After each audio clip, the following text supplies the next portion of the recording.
नवरात्रि 9 दिन की पड़ेगी या 10 दिन की या 8 दिन की, जानिए सब कुछ इस वीडियो में। नवरात्रि व्रत में क्या खाएं क्या नहीं खाएं, फल खाएं या नहीं है, तो गलत जानकारी आपको नहीं मिलेगी। सही मुहूर्त आपको यहीं पर मिलेगा। नवरात्रि में जो भी संपूर्ण जानकारी है इसी चैनल पर दी जाती है। आपको कहीं भी जाने की आवश्यकता नहीं पड़ेगी। संपूर्ण फल, संपूर्ण ज्ञान, संपूर्ण शास्त्र का ज्ञान इसी चैनल पर दिया जाता है। तो आइए जानते हैं नवरात्रि कब है, मुहूर्त क्या है, क्या खाएं क्या ना खाएं। तो देखिए, चैत्र नवरात्र शुरू हो रहे हैं साल 2025 में 30 मार्च से। अब देखिए, ऐसे में तिथि जान लीजिए पहले की कन्फ्यूजन ये है कि कहीं 29 को तो नहीं है। चैत्र नवरात्र कलश स्थापना का शुभ मुहूर्त मिलेगा कि नहीं मिलेगा? देखिए, 30 मार्च को मिलेगा क्योंकि तिथि प्रतिपदा प्रारंभ हो रही है। शाम में 29 मार्च को शाम में 4:27 पर और प्रतिपदा की तिथि समाप्त होगी। 30 मार्च को दोपहर में 12:39 पर 30 तारीख को ही रविवार का दिन है। हम घट स्थापना करेंगे। घट स्थापना का शुभ मुहूर्त यहीं पर नोट कर लीजिए। चैत्र नवरात्रों में घट स्थापना का शुभ मुहूर्त 30 मार्च को सुबह 6:13 से सुबह के 10:22 तक है। बहुत ही अच्छा समय है। अवधि 4 घंटा 8 मिनट की समय अवधि है। तो इस समय अवधि में आप घट स्थापना कर सकते हैं।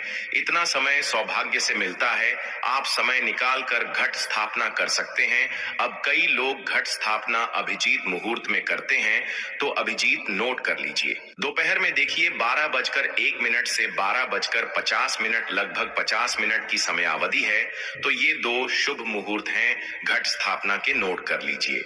किस दिन माँ की किस स्वरूप की पूजा आराधना करेंगे आप? जैसा मैंने बताया, 30 मार्च को प्रतिपदा की तिथि है, तो घट स्थापना 30 मार्च को ही होगी। माँ शैलपुत्री स्वरूप की पूजा आराधना 30 मार्च को करेंगे। रविवार का दिन है।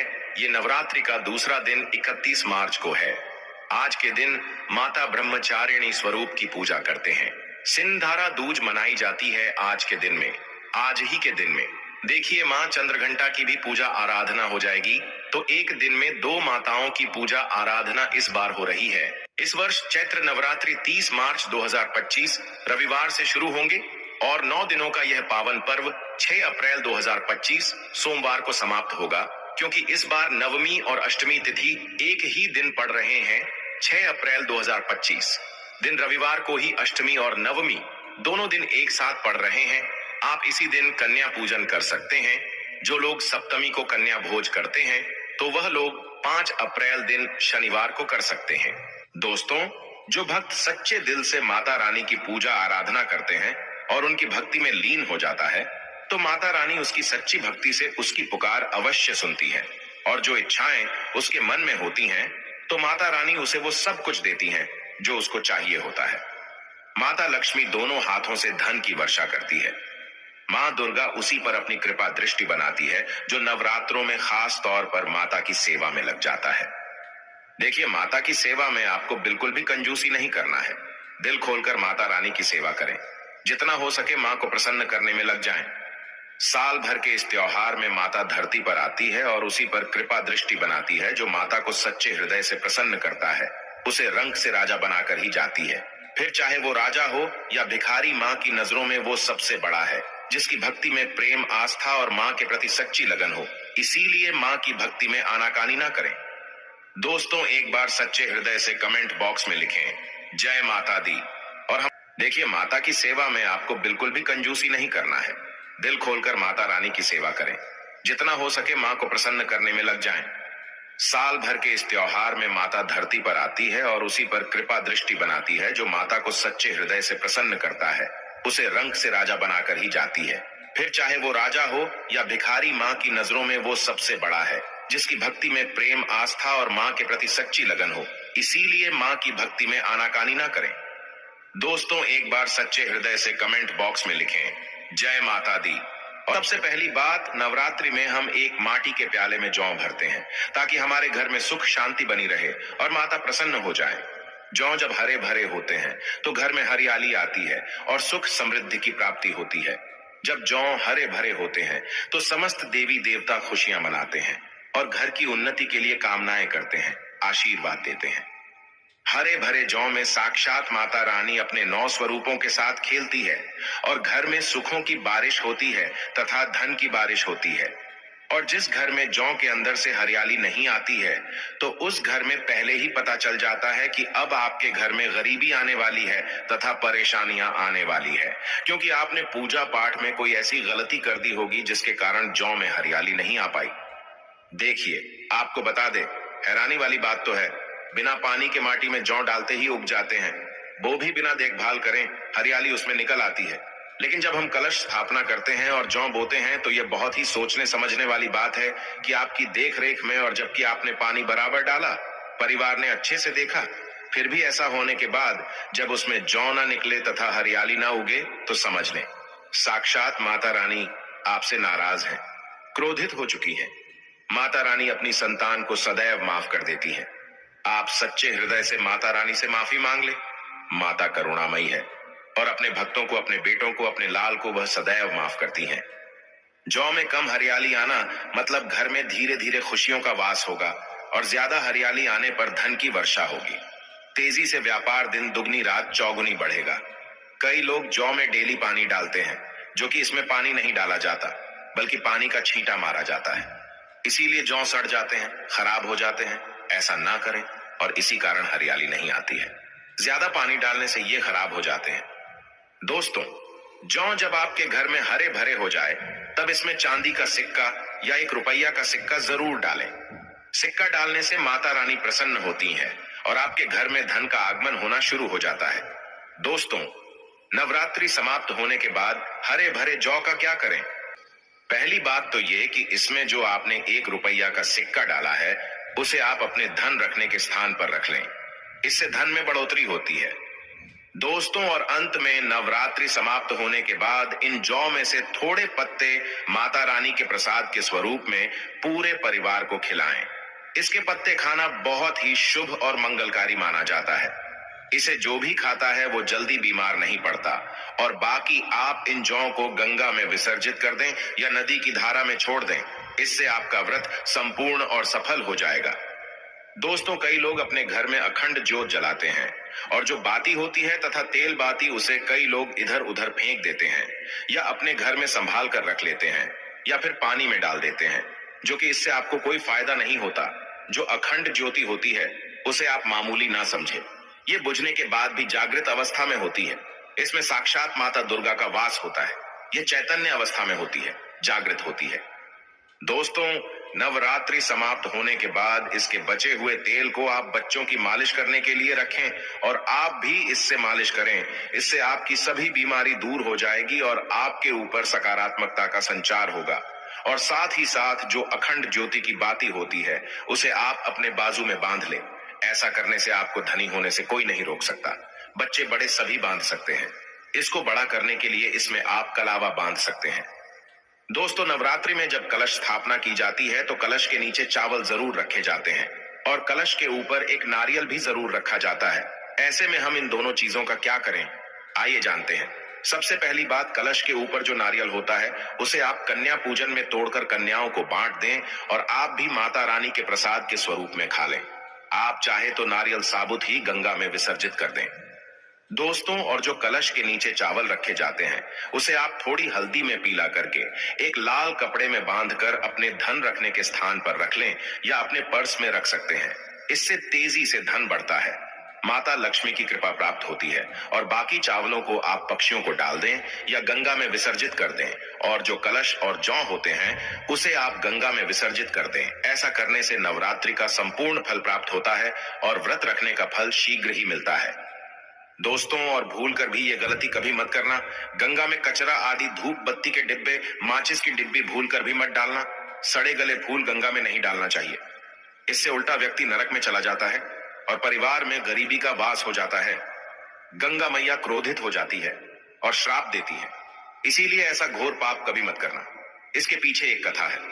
जब गंगा मैया भगवान शिव से शिकायत लेकर पहुंची तब भगवान शिव कहते हैं, जो मनुष्य गंगा को मैला करेगा वह कभी पवित्र नहीं कहलाएगा।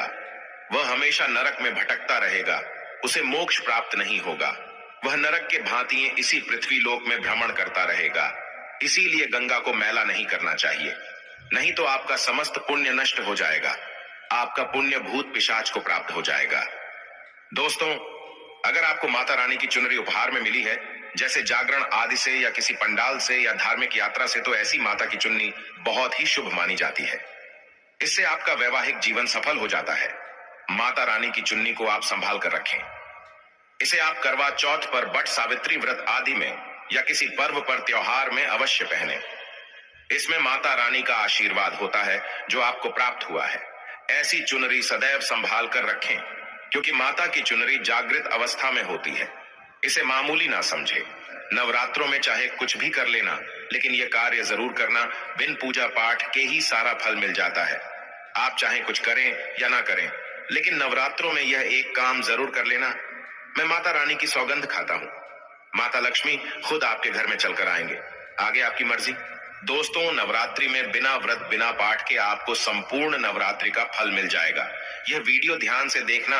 अगर आपने व्रत नहीं रखा है, कोई बात नहीं, आपको परेशान नहीं होना है, क्योंकि कभी कभी हम काम के चलते या फिर ऑफिस वर्क होता है, या कभी कभी कुछ ऐसे हम कामों में फंस जाते हैं जिसके कारण हम माता रानी के नवरात्रों में उनको टाइम नहीं दे पाते।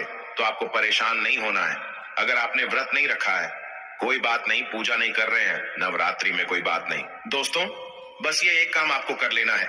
नवरात्रि में जितने भी लोग पूजा पाठ करते हैं, उससे भी आपको अधिक बढ़कर के फल प्राप्त होगा। तो ये वीडियो ध्यान से देखना। आज की जो मैं वीडियो बताऊंगा बहुत ही सुंदर है, ज्ञानवर्धक जानकारी है। इस प्रकार की जानकारी आप लाखों रुपए खर्च करेंगे, फिर भी कोई नहीं बताने वाला। हमारे चैनल का मकसद है जनहित एवं जन कल्याण करना, इसलिए आप लोगों को इस प्रकार की अच्छी अच्छी जानकारी सिखाते हैं। तो आइए इस वीडियो में जानते हैं, नवरात्रि में ऐसा कौन सा कार्य करने से बिना व्रत बिना पूजा या फिर बिना कन्या भोजन के सारे फल की प्राप्ति हो जाती है।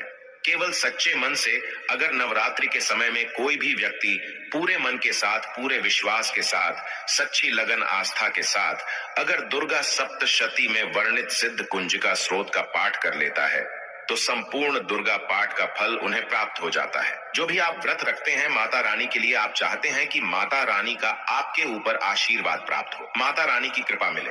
आपकी कोई अधूरी मनोकामना है, वो चाहते हैं आपकी अधूरी मनोकामना पूर्ण हो जाए। सरकारी नौकरी हेतु पितृदोष, राहु दोष, मंगल दोष, कर्ज दोष, शनि दोष, कर्ज का दोष, गरीबों का दोष मात्र पल भर में दूर होगा। तो अगर आपने नवरात्रि का व्रत रखा है, तो वो सारे फल अगर आप चाहते हैं और उसका 1000 गुना फल प्राप्त हो जाए, तो नवरात्रि के समय में दुर्गा सप्तशती का पाठ जरूर करना। और जो लोग नवरात्रि का व्रत नहीं रखे हैं, किसी कारणवश उन्हें टाइम नहीं मिल पाया है, ऐसे व्यक्ति दुर्गा सप्तशती में वर्णित सिद्ध कुंजिका स्रोत का पाठ जरूर करना। पूर्ण रूप से आपको नव दुर्गा माता का पूजा पाठ करने से, नव दुर्गा के 9 दिन व्रत करने से, कन्या भोजन कराने से जो फल प्राप्त होता है, दोस्तों केवल इस पाठ को सच्चे मन से अगर एक दिन अगर आप जो है नवरात्रि के दिन एक दिन बस केवल आप जो है बैठ करके जप लेते हैं, तो पूर्ण रूप से आपको फल प्राप्त हो जाता है। मैं आप लोगों को बताना चाहूंगा, जो लोग समर्थन है ऐसे लोगों को कन्या पूजन भी जरूर करना चाहिए। मैं कल की भी वीडियो में बताया हूं। अब कन्या पूजन का बेनिफिट क्या है, तो माता रानी स्कंद पुराण में भी लिखा है और कई सारे हमारे जो है देवी पुराण में भी इसका वर्णन मिलता है। माता रानी जितना पूजा पाठ से प्रसन्न होती हैं, उतना ज्यादा कन्या भोजन कराने से हो जाती हैं, क्योंकि कन्याओं को देवी का स्वरूप माना जाता है। और जो कन्या होती है नवरात्रि के समय में, ये साक्षात नव दुर्गा का स्वरूप हो जाती है। मैं कन्या पूजन के बारे में विस्तार से वीडियो के अंत में बताऊंगा, तो वीडियो में कंटिन्यू बने रहना। कन्या पूजन कैसे करना है और क्या मुहूर्त है, सब बताऊंगा। दोस्तों, दूसरी जानकारी बता रहा हूं, ये जानकारी आपकी जिंदगी में बाहर लाएगी, आपके जीवन में चल रही परेशानी को दूर करेगी, क्योंकि हम आप लोगों को बहुत सरल सरल साधारण से विधि बताते हैं, जिसमें आप सभी दर्शकों का कल्याण छुपा होता है। तो नवरात्रि के दौरान आपको एक पुष्प का पौधा जरूर लगाना है। मैं इसका फायदा भी बताऊंगा, कौन कौन से पुष्प लगाने चाहिए, हमारे धर्म शास्त्रों के अनुसार कहा गया है। दोस्तों, अगर कोई व्यक्ति मंदिर के किनारे में मदार का पौधा लगा दे, ध्यान से सुनिए, जो सफेद कलर का मदार का पौधा होता है, किसी भी मंदिर के किनारे में लगा देते हैं। ये पुष्प वहां पर उपस्थित जो देवी देवता है, मंदिर में जो रहने वाले जो देवी देवता हैं, जैसे शिव मंदिर है, शिव मंदिर में मदार का पौधा लगाते हैं, तो इसका एक पुष्प अगर कोई भी व्यक्ति रख करके चढ़ा दें शिव मंदिर में जाकर के, तो आपको एक स्वर्ण दान के बराबर पुण्य की प्राप्ति होती है। तो मदार का पौधा लगाने से इसमें जो फूल खिलेंगे वो जा करके देवी देवताओं को चढ़ाए जाएंगे, तो उसका आपको जो है पुण्य की प्राप्ति होगी। जो व्यक्ति चढ़ा रहा है उसको आधा फल मिलेगा और आधा फल आपको प्राप्त होना शुरू हो जाएगा।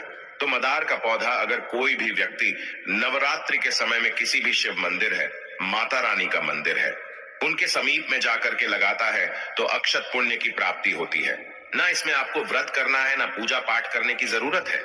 बस आप जो है कोई भी फूलों का पौधा लगा सकते हैं।